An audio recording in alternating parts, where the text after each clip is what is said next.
అంటే గ్రేటర్ హైదరాబాద్కు సంబంధించి మెట్రో 2 విస్తరణ విషయంలో కేంద్ర ప్రభుత్వం ప్రధానంగా కిషన్ రెడ్డి లాంటి నేతలు అడ్డుకుంటున్నారు.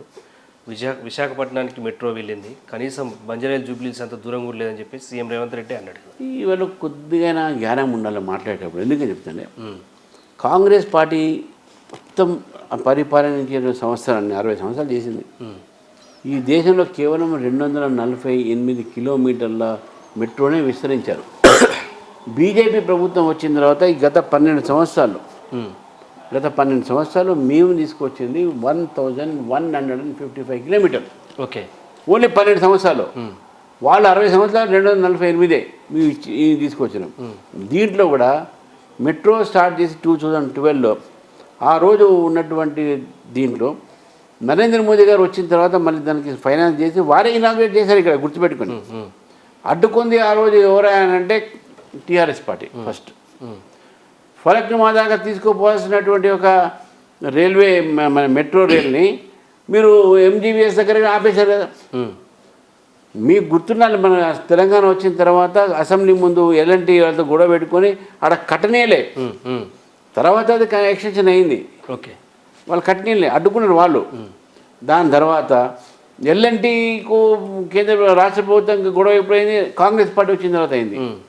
మళ్ళీ కాంగ్రెస్ పార్టీ వచ్చిన తర్వాత ఎల్ఎన్టీకి వాళ్ళ షేర్ వాళ్ళు ఇస్తేనే అది పోయేది. అది ఎవరు ఇచ్చారు? కేంద్ర ప్రభుత్వం ఇచ్చింది. మళ్ళీ మీకు తర్వాత మీరు ప్రొసీజర్ ప్రకారం ఒక పద్ధతి ఉంటుంది. ఈరోజు ఎందుకు ఆగిందనే విషయాన్ని ఆగలే, డిలే అవుతుంది. ఎందుకు డిలే అవుతుంది కూడా నేను చెప్తాను. ఇప్పుడు వీళ్ళొక కన్సల్టెన్సీ ఐడిబిఐ కన్సల్టెన్సీ తీసుకుంటారు. వాళ్ళకు ఇంతవరకు బహుశా 276 కోట్లు ఏదో కన్సల్టెన్సీ ఫీజు. అయితే వీళ్ళకి ఫైనాన్షియల్ ఫీజిబిలిటీ బడ్జెట్ రిపోర్ట్ అని ఇవ్వాల్సి వస్తుంది. అది ఇవ్వలే. వీళ్ళు ఇవ్వకుండా ఏదో 23,000 కోట్లకు ఏదో వాళ్ళు ఏదో పెట్టేశారు. ఈరోజు కేంద్ర మంత్రితో మాట్లాడిన తర్వాత ఎస్బీఐ క్యాపిటల్కు మీరు వాళ్ళు ఇచ్చి కన్సల్టెంట్ పెట్టి ఎస్బీఐ క్యాప్ ఇచ్చి వాళ్ళ కన్సల్టెన్సీ కింద వాళ్ళు ఇచ్చినటువంటి ఒక రిపోర్ట్ మీద ఐఆర్ఎఫ్సి ఫైనాన్స్ క్లియర్ చేస్తుంది. మీ అప్పుడు కూడా ఇవ్వమనలే, అడిగింది అప్పుడు రెండే కేంద్ర ప్రభుత్వం.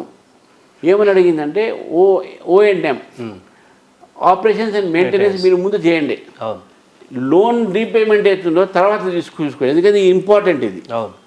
అది వాళ్ళు ఒప్పుకోలే రాష్ట్ర ప్రభుత్వం.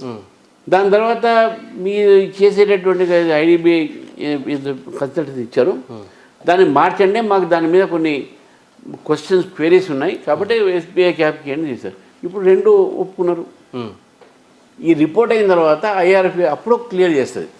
ఇది ప్రొసీజర్ ఆగింది కాదు. ఇది అంటే హైదరాబాద్ కేంద్రంగా బీజేపీ కాంగ్రెస్ మధ్య మాటల యుద్ధం నడిచి, లేఖల పంచాయతీ నడిచి ఢిల్లీకి చేరిన తర్వాత ఇద్దరు ఒకటే అయ్యారు. 30,000 కోట్ల రూపాయల ఆస్తులపై రెండు పార్టీలు కూడా దృష్టి పెట్టినాయి. ఇద్దరు ఒకటే అని చెప్పేసి కేటీఆర్ విమర్శ చేసి, దీన్ని ఎట్లా చూస్తారు?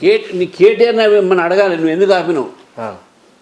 నువ్వు ఇద్దరు ఒకటి తర్వాత మేము చెప్తాం ఏం చెప్పాలి. ఓకే, కానీ మీ ఫాదర్ ఆ రోజు ఆపిండు. ఆయన ఒక మాట అన్నాడు, ఏమన్నాడంటే ఓల్డ్ సిటీకు మెట్రో పోతే రక్తపాతం అవుతుందండి ఆయన. ఓకే, మీకు గుర్తుండాలి, నేను అది తీసి పెడతాను మీకు. ఎట్లా అంటాడండి? వీళ్ళు ఈరోజు మాట్లాడతారా?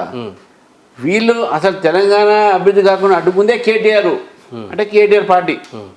ఆయన ఈ మీద మాట్లాడితే ఎట్లయితుంది? ప్రజలే నమ్ముతారా?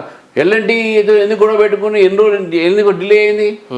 ఇనాగ్రేషన్ డిలే అయిపోయింది మీ వల్లే, వాళ్ళ వల్లే కదా. సో కాబట్టి కేటీఆర్ గారికి ఈ ఒక అంశం పైన టీఆర్ఎస్ పార్టీ నాయకులకు ఈ అంశం పైన మాట్లాడే నైతిక అధికారం లేదు.